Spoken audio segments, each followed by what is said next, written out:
Director గారు మాట్లాడట్లేదంటే cinema మాట్లాడుతుంది. First half second half ఏమి వెలివేషన్ సార్. ఈ మధ్య కాలంలో బాలయ్య బాబు గారిని స్క్రీన్ మీద చూడలేదు, కానీ బోయపాటి గారి కాంబినేషన్ ఫ్యూచర్ లో బోయపాటి గారు సెకండ్ బోయపాటి గారు అనొచ్చు. ఒక్కొక్క సీన్ చూస్తుంటే కనుక గూస్ బంప్స్.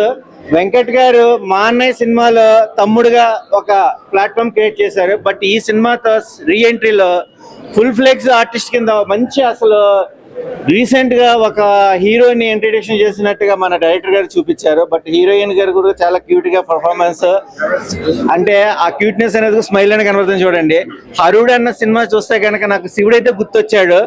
సౌండ్ అయితే కనుక సూపర్ ఉంది, స్టోరీ కూడా చాలా బాగుంది సార్, ప్రొటెక్షన్ వాల్యూస్ కూడా సూపర్ ఉన్నాయి సార్. బట్ మీరు హీరోస్ ని చూపిస్తున్నారు, విలన్స్ ని చూపిస్తున్నారు, కానీ ఒక్కొక్క షేడ్ ఒక్కొక్క ఫ్రేమ్ చూస్తుంటే కనుక క్యూరియాసిటీ అనేది బాగా వస్తుంది. ఫ్యామిలీ ఆడియన్స్ కూడా బాగుంది. గల్లీలో ఉంటారు కదా స్టూడెంట్స్ అని చిన్న చూపు చూడొద్దు, వాళ్ళ గట్స్ రివీల్ చేసే విధానం కనుక ఎమ్మెల్యే క్యారెక్టర్ కి హ్యాట్స్ ఆఫ్ చెప్పచ్చు సార్. చాలా బాగుంది వాచ్ఫుల్ మూవీ, హర్రర్ మూవీ.